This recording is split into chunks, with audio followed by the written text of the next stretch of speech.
Civics में आगे read करते हैं 8th class, parliament form of government. जैसे हमारे देश में, तो हमारे देश में पार्लियामेंट फॉर्म है गवर्नमेंट की। इसका मतलब क्या होता है, हम इसको रीड करते हैं। The different tier of government that you just read about consist of representative who are elected by the people. आपके देश में गवर्नमेंट के कई टायर से, अलग अलग टायर से जो कि आपने रीड कर रखे हैं, उसमें आपने जो पढ़ा है वो ये है कि हमारे द्वारा यानी पीपुल्स के द्वारा रिप्रेजेंटेटिव इलेक्टेड किए जाते हैं, चुने जाते हैं। Your class 7 book begin with the story of Kanta. आपकी जो क्लास है उसकी जो स्टोरी है वो कांता से शुरू हुई थी।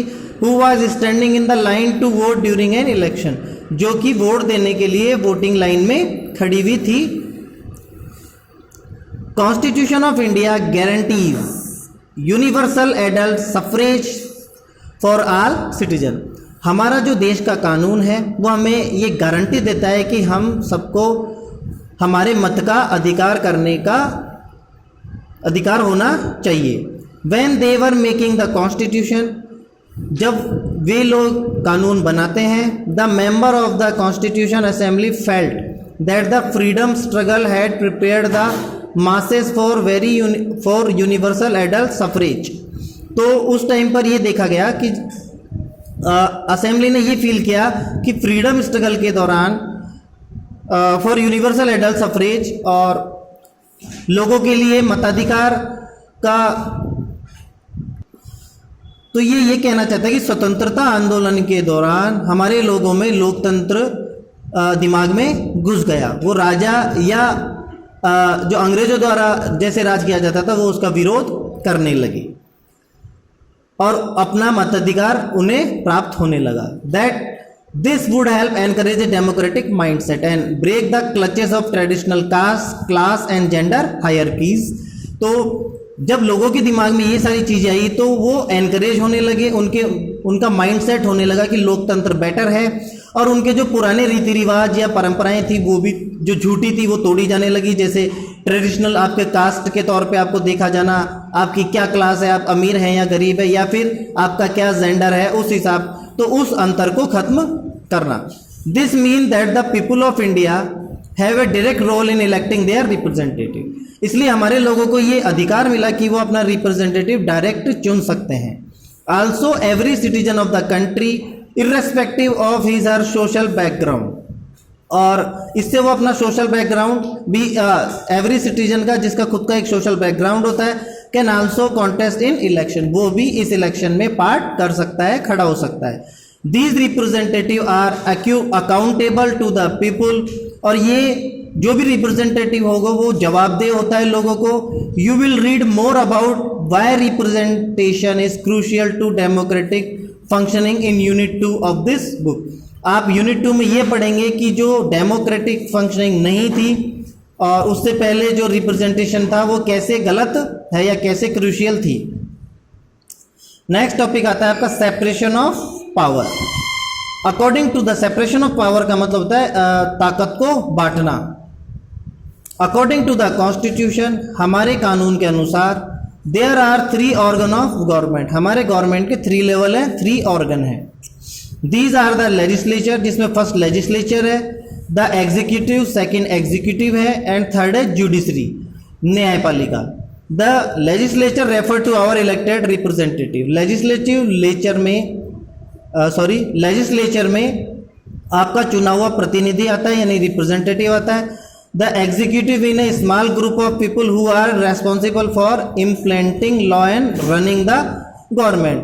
तो इस एग्जीक्यूशन के दौरान छोटे लोगों का छोटे ग्रुप बनाया जाता है जो कि कानून को चलाने और बनाने में रेस्पॉन्सिबल होता है। नेक्स्ट आता है आपका द जुडिशरी। जुडिशरी में क्या होता है, of which you will read more in unit 3 of this book. Judiciary के बारे में आप इसमें चैप्टर 3 में अच्छे से रीड करेंगे। Refer to the system of court in the country. इसका मतलब है हमारे देश में कोर्ट, न्यायपालिका। In order to prevent the misuse of power by one branch of government. अगर किसी एक ब्रांच के द्वारा, गवर्नमेंट के किसी एक ब्रांच के द्वारा पावर का मिसयूज किया जाता है, the constitution say that each of these organ should exercise different power. तो उसका समाधान इस जुडिशरी में किया जाता है और हर ऑर्गन जो एवरी ऑर्गन है वो अपना काम अपनी पावर्स के साथ पूरा करता है। Through this each organ act as a check on the other organ, और हर ऑर्गन एक दूसरे ऑर्गन को चेक करता रहता है, other organ of government, and this ensure the balance of power between all three.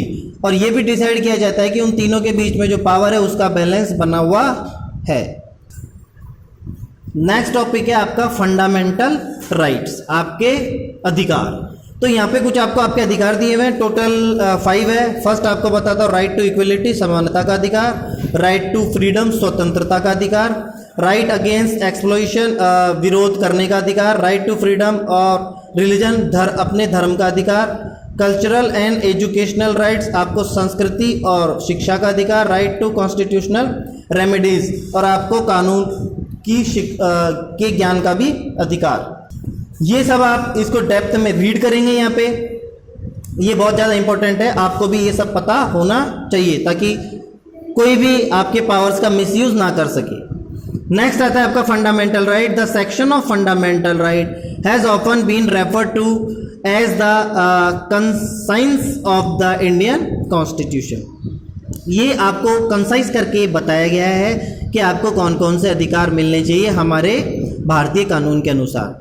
Colonial rule had created a certain suspicion of the state in the mind of the nationalists, and they wanted to ensure that the set of written rights would guard against the misuse of state power in independent India। तो जब ये colonial rule बनाए गए, यानी ये अधिकार जब बनाए गए, तो इसको अच्छे से जांच या परखा गया, या इसके बारे में काफ़ी ये देखा गया कि भाई किसी के भी द्वारा इसका मिसयूज नहीं होना चाहिए, चाहे वो स्टेट पावर हो। Fundamental rights therefore protect citizen against the arbitrary.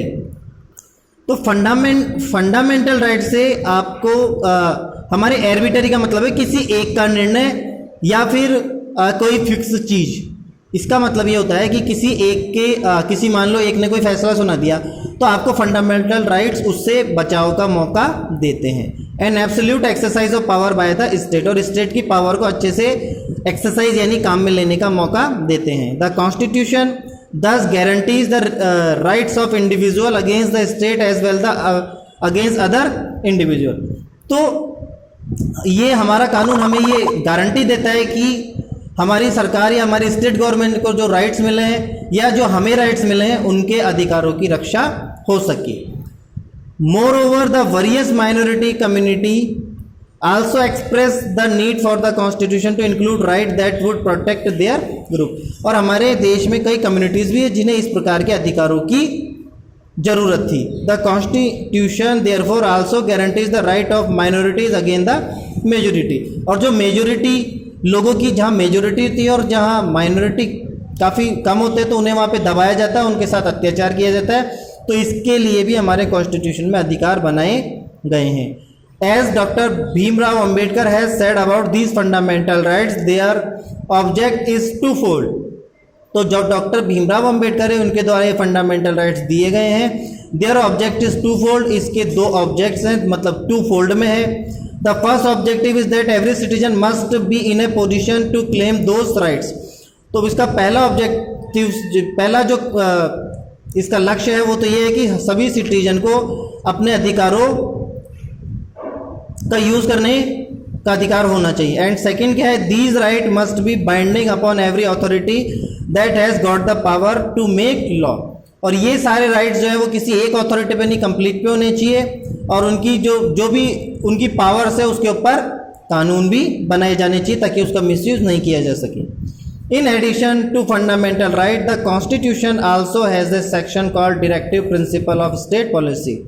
तो फंडामेंटल राइट्स के अलावा हमारा पास एक और सेक्शन है जिसका नाम है direct principle of state policy. ये सेक्शन क्या करता है? This section was designed by the member of the constitution. ये कॉन्स्टिट्यूशन असेंबली के मेंबर द्वारा बनाया गया है to ensure greater social and economic reform, और हमारे सोशल और इकोनॉमिक यानी फंडिंग से रिलेटेड रिफॉर्म करने के लिए। And to serve as a guide to the independent Indian state to institute law and policies that help reduce the poverty of the message. तो ये आपको केवल ये बताना चाहते हैं कि ये to serve as a guide to independent Indian state, ताकि हमारे इंडियन स्टेट के तौर पे वो अकेला गाइड, स्वतंत्र गाइड कर सके, वर्क कर सके। To institute law and policies that help reduce the poverty of the masses, और हमारे लॉ के कारण किसी के अधिकारों का हनन नहीं हो और गरीबी को मिटाया जा सके।